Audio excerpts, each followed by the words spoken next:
Vannak olyan függőségek, amik eléggé nyilvánvaló módon rombolják az emberek életét. Például az alkohol, a dohány, a drogok, a szerencsejáték vagy a pornófüggőség.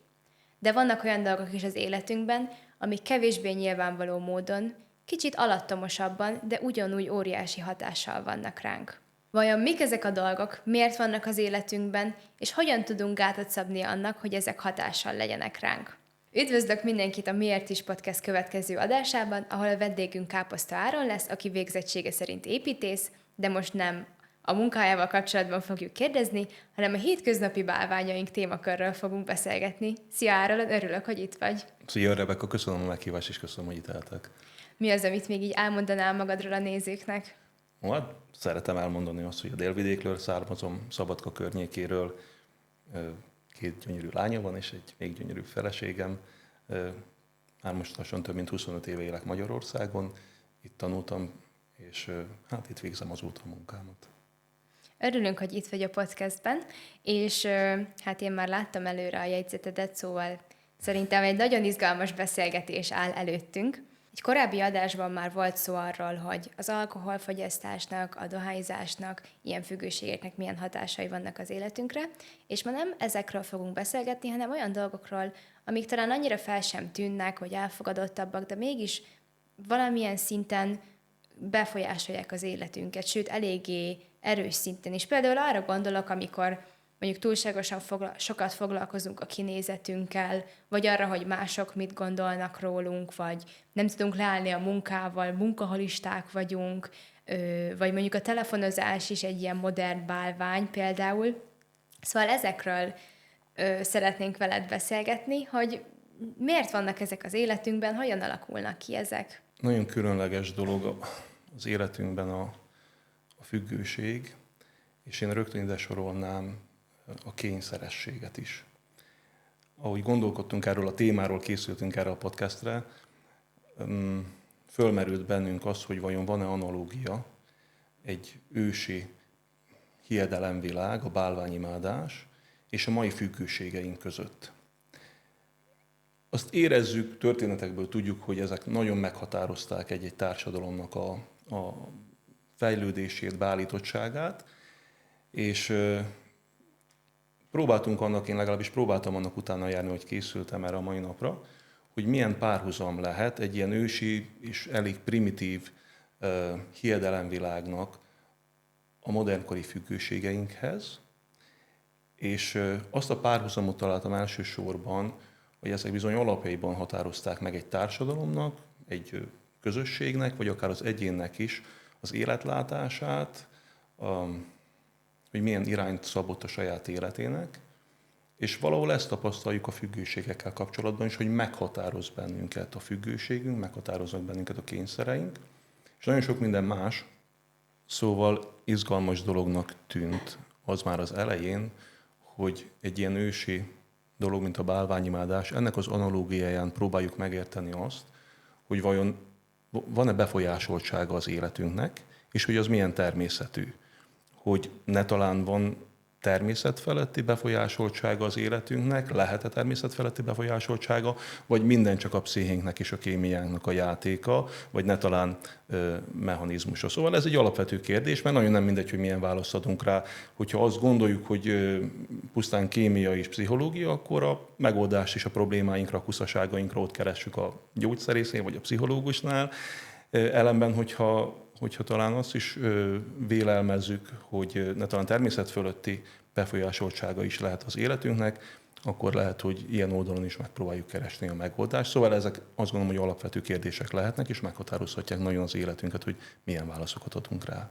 Hogyha már bálványokról van szó, ez egy nagyon őskori dolog, nagyon távolinak tűnik, így a modern ember azt gondolja, hogy hát nincsenek ilyen bálványok, nem hiszünk ilyen dolgokban, a racionalitásra támaszkodunk, de tudnál arról beszélni, hogy mégis az emberek miért találták ki bálványokat, miért imádtak istenségeket, szobrokat, ugye nagyon sok vallásban, akár ha az egyiptomi vagy görög-római kultúrára gondolunk, ha mondjuk csak itt Európa meg a környékén maradunk, de minden népnek megvolt a maga vallása, az istenei, a jelképei, amiket imádtak, hogy miért volt erre szüksége az emberiségnek? gyakorlatilag szinte egyidős az emberiség történelmével a bálványoknak a jelenléte, a bálványimádás. És pont ez tűnik föl benne, hogy szinte kényszeresen jelen van az életünkben. Tehát ahol ember megjelent, amelyik földrészen, ott találnak a kutatók bálványokat, szobrocskákat, faragványokat, és ez gyakorlatilag teljesen mindegy, hogy a Földnek melyik zugában kutatnak éppen a régészek. Az látszódik, vagy az feltételezhető ebből, hogy rendkívül nagy igénye volt az embernek arra, hogy legyen valami, amit meg tud fogni. Tehát ugye a nevében is benne van, az azt hiszem, utána néztem, hogy ez egy szláv eredetű szó, és ilyen fafaragványt, valamilyen szobrocskát jelent ez a bálvány kifejezésünk, és ebben nagyon benne van a matéria, az anyag, hogy valami megfogható legyen. Valami, egy biztos pont, amihez... Így van. Tehát, hogy megfogható legyen, magammal tudjam vinni, igen.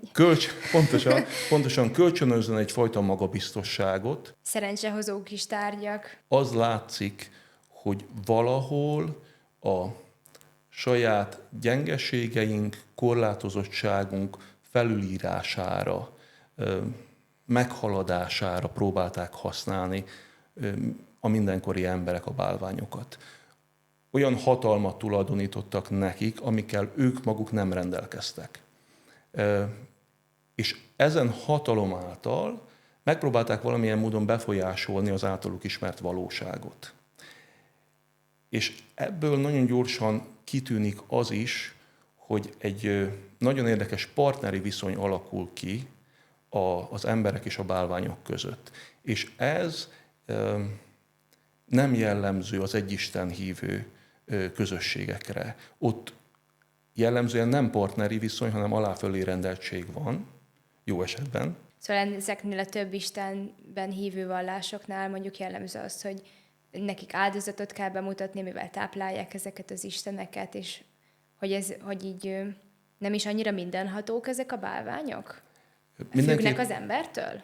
Tehát mindenképpen hatalmasabbak, mint az ember. Tipikusan nem mindenhatók. Általában valamilyen korlátozottsága az ő hatalmuknak is van. Ezért van az, hogy amikor a népek megütköztek, akkor az isteneik is úgy gondolták, hogy megütköznek, és amelyik erősebb, az győzi le a másikat.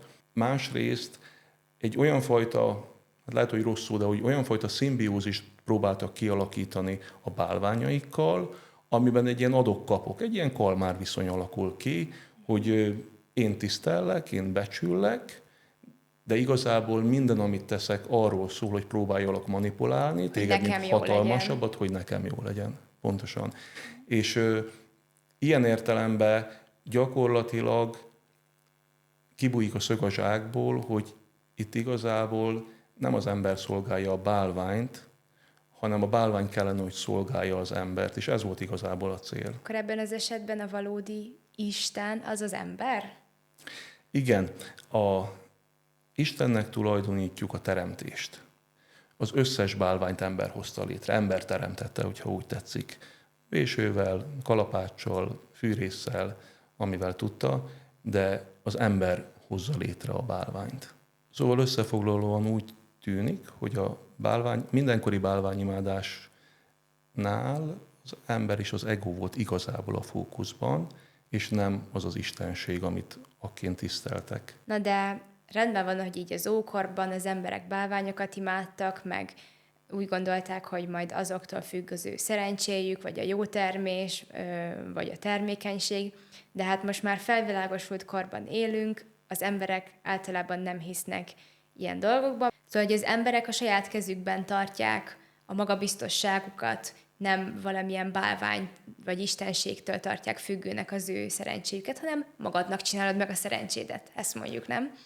Igen, legalábbis a mai kultúra ezt próbálja súlykolni, hogy megteheted, te magad is.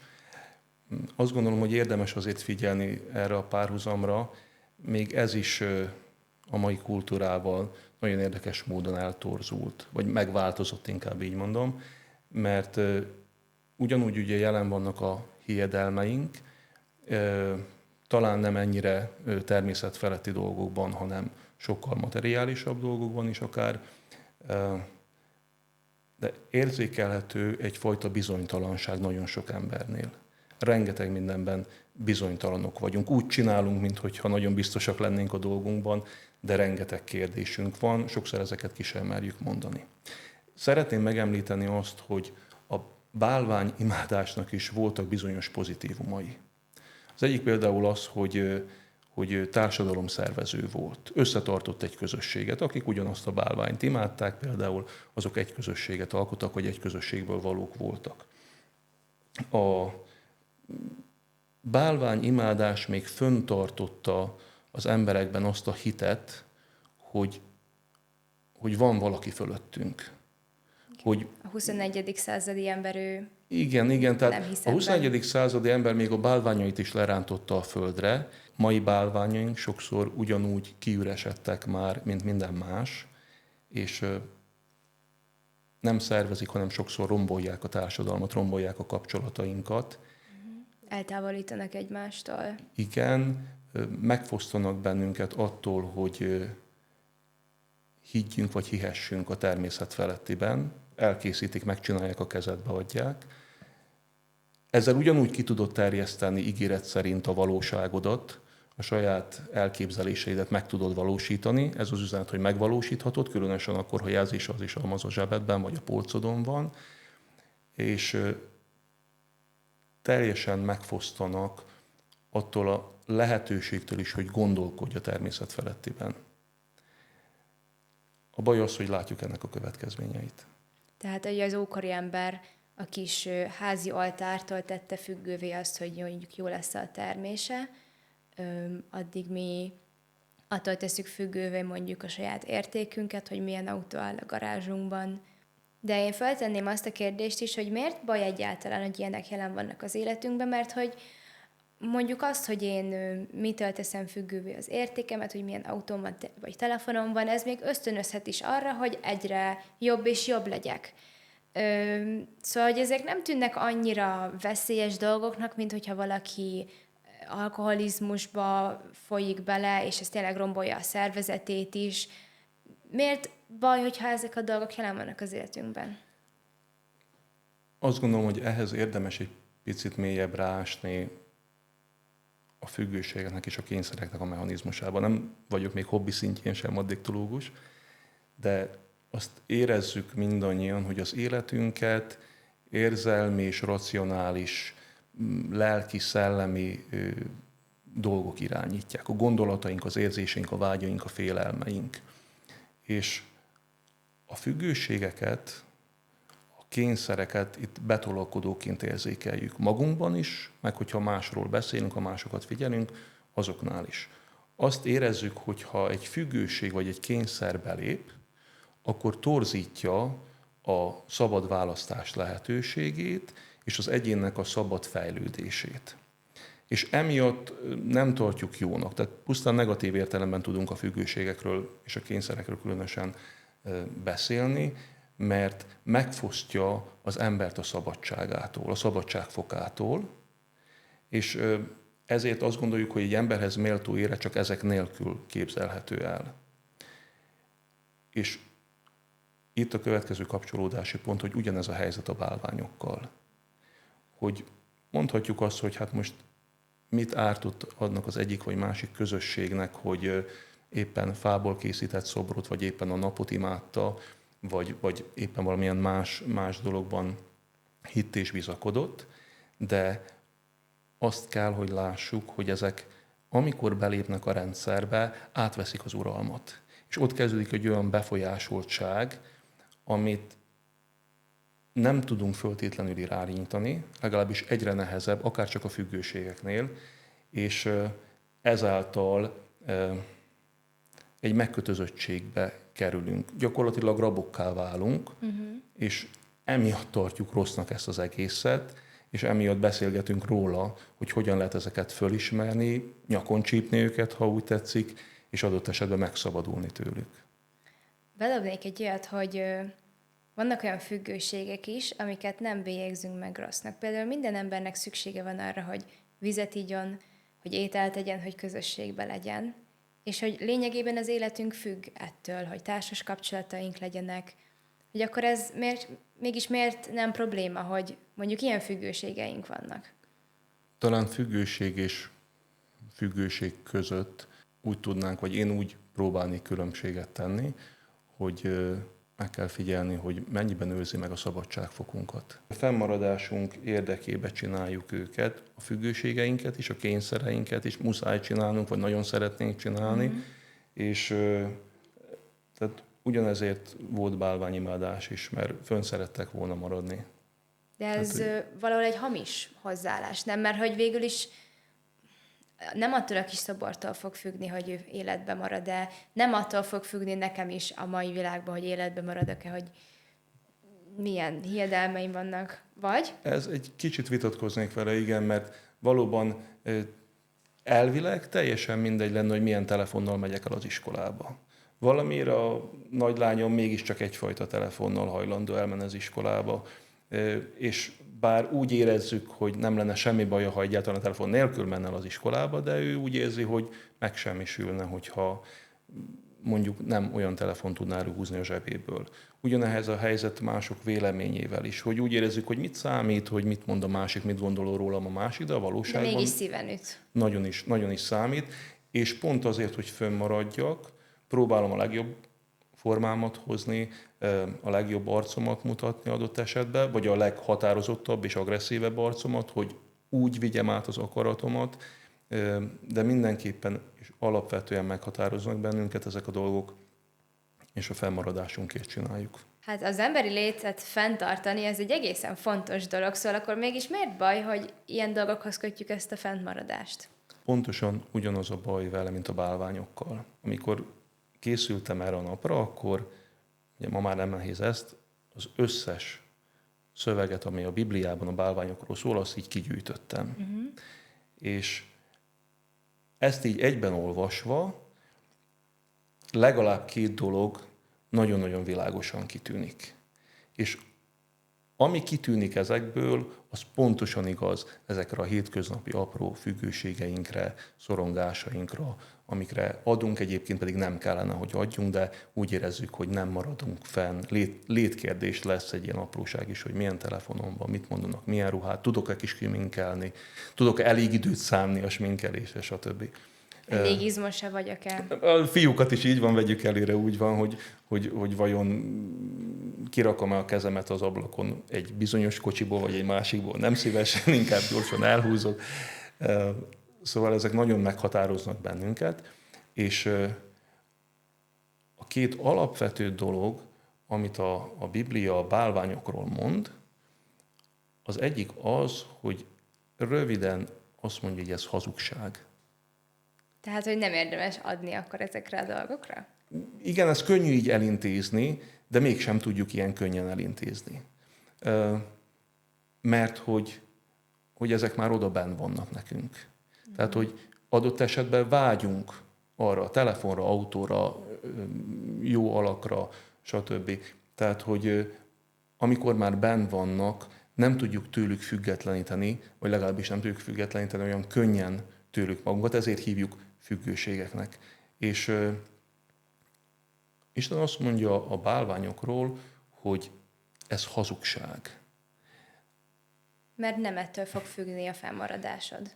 Igen, és azért hazugság, mert nem adják azt, amit ígérnek, vagy ami miatt mi rájuk támaszkodtunk. Egyszerűen vastagon rászednek bennünket.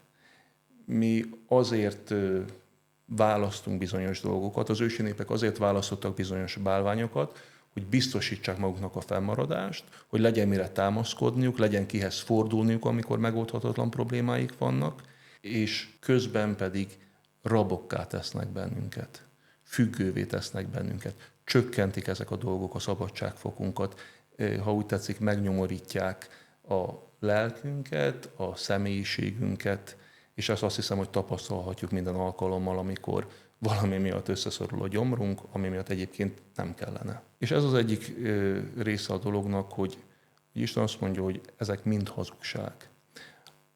A másik melbevágó kijelentése Istennek ezekről a dolgokról, azt mondja, hogy bálványok nem léteznek. Mai ember is eljutott ide, tehát ebben még semmi melbevágó nincsen. Csak Isten folytatja ezt a mondatot, azt mondja, hogy egyetlen bálvány sem létezik, viszont démonok léteznek. És itt egy kicsit komolyabbá válik a dolog, mert nem arról van szó, Isten szerint, hogy a mi kémiánk, pszichológiánk játszik velünk, és feltételezünk bizonyos dolgokat, amiknek semmi reális alapja nincsen, hanem hogy ezek a dolgok valójában csalik. És egy olyan vadász tette ki, aki ránk vadászik. Mi keresünk az életben dolgokat, amikre támaszkodhatunk, ami a fennmaradásunkat biztosítja, és elénk van téve nagyon sok dolog, ami közül lehet választani. És egyszerűen belesétálunk a csapdába, ami rabokká tesz bennünket, és a közelben a bokorban ott van a vadász. Ez elég félelmetesen hangzik, hogy tőlünk független külső erők azok, amik úgymond játszadoznak az életünkkel. Valóban félelmetes. Legtöbbször negligálással próbálunk ettől a szorongásunktól vagy félelmünktől szabadulni, és azt mondjuk, hogy nem létezik természet fölötti, nincsen mumus. Igazából ez egy olyan dolog, amit rajtam múlik, hogy... Bemagyarázod magadnak csak. Igen, tehát, hogy én ennek ura vagyok, nincs mögötte semmi, és sokkal nehezebb egy olyan ellenséggel harcolni, akiről még csak azt sem feltételezem, hogy létezik. Na de hogyan tudjuk azt felismerni, hogy egy ilyen természetfeletti erő akar az életünkbe beleszólni, vagy hogy hogyan tudom megkülönböztetni, hogy ez most az én saját szorongásom, vagy tényleg egy ilyen természetfeletti erő az, aki szeretné uralni az életemet? Ezt a kérdést külön választanám attól, vagy külön választanám úgy, hogy vajon hívő vagy hitetlen ember kérdezi. A hívő embernek tisztába kell azzal lenni, azt gondolom, hogy igazából életünk irányának két forrása lehet csak. Hogyha igazán nézünk fel az égre, akkor nem gondoljuk azt, hogy az életünket irányíthatja Isten, irányíthatja az ellenség, és esetleg harmadikként irányíthatom én magam is. Ez az alternatíva nincs meg, és ilyen értelemben talán egy fokkal könnyebb különbséget tenni. Olyan ember számára, akinek teljes vagy kizárólagos alternatíva az, hogy a kezében van a saját sorsa, ott nehezebb egy picit megfogni azt, hogy, és meggyőződni arról, hogy bizonyos dolgaim milyen forrásból származnak. Próbáltam ezt végig gondolni, és egy ilyen 3 lépcsős gondolatsort lefuttatni ahhoz, hogy rajta tudjuk kapni a csalit az életünkbe. Az első lépcső, vagy első próbája ennek a dolognak az lehetne, hogy megvizsgálom, hogy a legjobb energiáim, a legkedvesebb időtöltésem tárgya az materiális, anyagi természetű, vagy esetleg nem. Ha ez a dolog materiális, anyagi természetű, biztosan kijelenthető, hogy tévúton jár. Legkevesebb ezek az anyagi dolgok el fognak altatni, bennünket vakká fognak tenni az igazán lényeges dolgok iránt. Hogyha természet feletti a rajongásunk, az időtöltésünk, az legkedvesebb, vagy a legjobb energiánknak a tárgya, akkor is érdemes még vizsgálódni, hogy ennek a dolognak ki áll a fókuszában. Hogyha ennek a tengelyében én magam vagyok, hogyha akár egy spirituális ismeretet, tudást is azért próbálok megszerezni, hogy önmagamat kiterjesszem, ebben az esetben olyan erőknek nyithatok kaput, akik azután az ő hatalmukat fogják kiterjeszteni rajtam és általam. És ha még ezen a próbán is át tudunk lépni megnyugtató válaszokkal, akkor egy utolsó kérdés az, hogy vajon az, amit teszek, és ami nem csak materiális, hanem, ha úgy tetszik, lelki, nem föltétlenül csak én vagyok a középpontjában, hanem mondjuk másokért teszem azt, akkor vajon ad-e ez nekem megelégedettséget, nyugalmat, belső békét? Vagy ne talán ürességet eredményez végül, ne talán depressziót, hiányérzetet, stb. Akkor végeredményében minden esetben mondhatni a gyümölcséről fogjuk megismerni azt, hogy mi ez a hatás, vagy mi a forrás annak a hatásnak, ami az életünkben jelen van. Igen, és ugye ezért nehéz a dolog, mert a gyümölcs a növekedésnek a végén szokott általában Igen. meglátszódni. Az elején sokszor nehéz megmondani. Igen. Nagyon fontos ismérve lehet a függőségének, vagyis inkább így mondom most még a szeretett szokásainknak a megvizsgálásánál, hogy mennyire őrzi meg a szabadságfokunkat.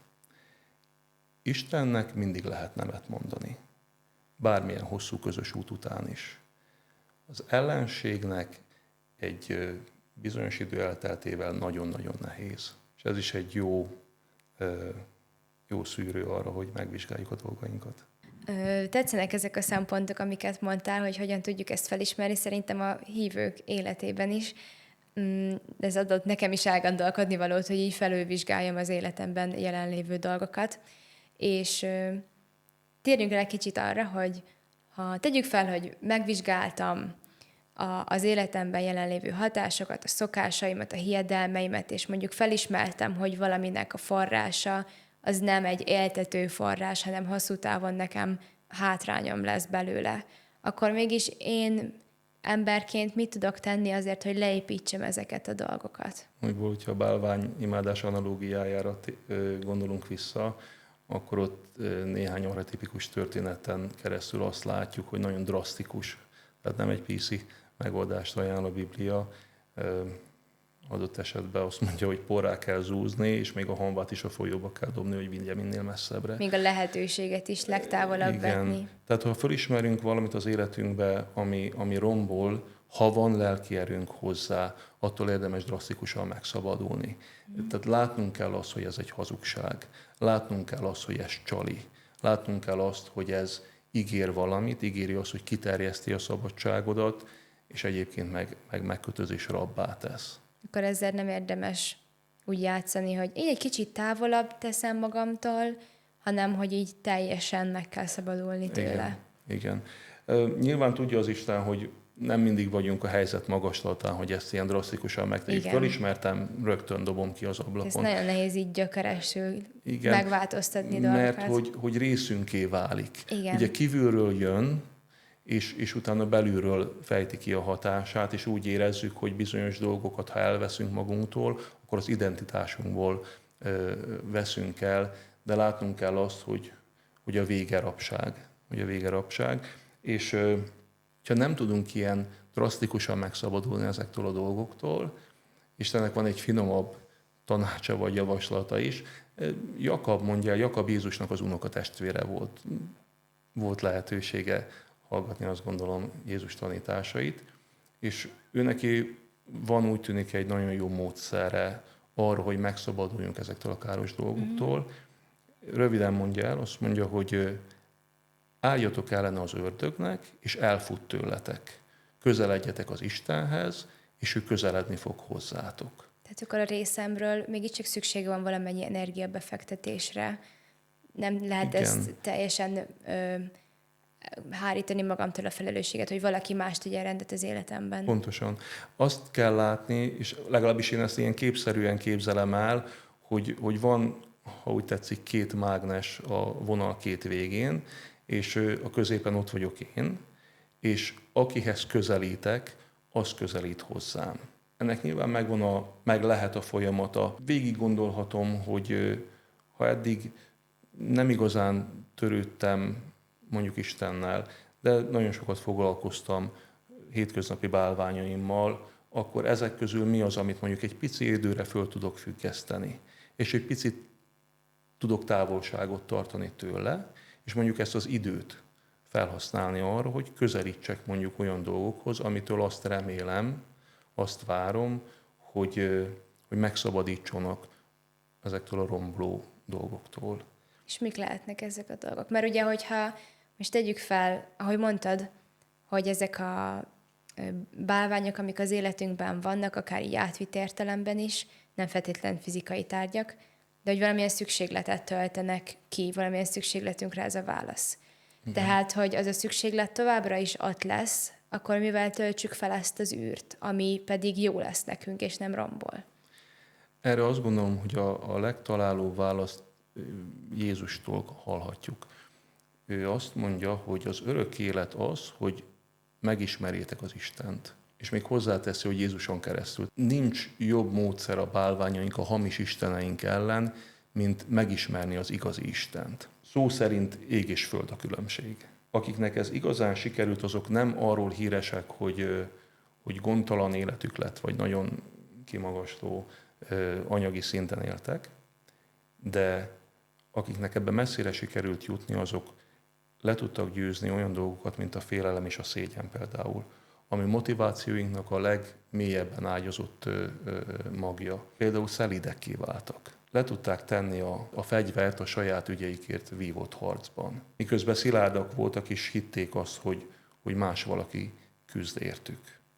És eszükbe nem jutott vésővel, kalapáccsal, fűrésszel bálványt csinálni. Mert megismerték az élő Istent, akinél jobbat ki se tudtak volna találni. És olyan belső békével élték hol nyugodt, hol hátborzongató életüket, amit mi csak remélünk azoktól a dolgoktól, amiket a kezünkbe foghatunk. Tehát akkor az élő egy igaz Isten az, aki mindezekre a szükségletekre választ lehet, és betöltheti azt is, amit talán ezek a dolgok, amivel így próbáljuk tömíteni ezeket a lyukakat, azok teljességében soha nem lesznek képesek erre. Igen, ezt döntse el mindenki maga, hogy megpróbál valami istenpótlót, vagy istenpótlókat keresni az életében. Esetleg úgy gondolja, hogy van benne kurázs, és ő maga ragadja meg az élete kormányát, és oda kormányozza, ahova ő szeretné, harcba száll a saját ügyeiért, vagy esetleg megfontolja ezt az üzenetet, és közeledni próbál Istenhez. Tegyük fel, hogy van valaki, aki most hallgatja ezt az adást, és ott van benne az, hogy amúgy ő kíváncsi lenne, szeretné megismerni az Istent, szeretné olyan dologgal betölteni a szükségleteit, amik valóban válasz rá, de nem tudja, hogy kezdjen ennek neki, mit üzennél ennek az embernek, hogy hogyan tudná ezt elkezdeni, hogy közeledni az Istenhez. Ezek azt gondolom, hogy nagyon egyszerű dolgok lehetnek, kezdetnek főleg. Ha eddig nem imádkozott, ezt próbálja meg. Próbálja meg. Ha eddig nem sok mindent hallott az Istenről, vagy nagyon sok mindent hallott, és nem tud közöttük rendet vágni az információk között, próbáljon meg hiteles forrásból. Nyissa fel a Bibliát. Minden házban van Magyarországon, azt gondolom, Biblia.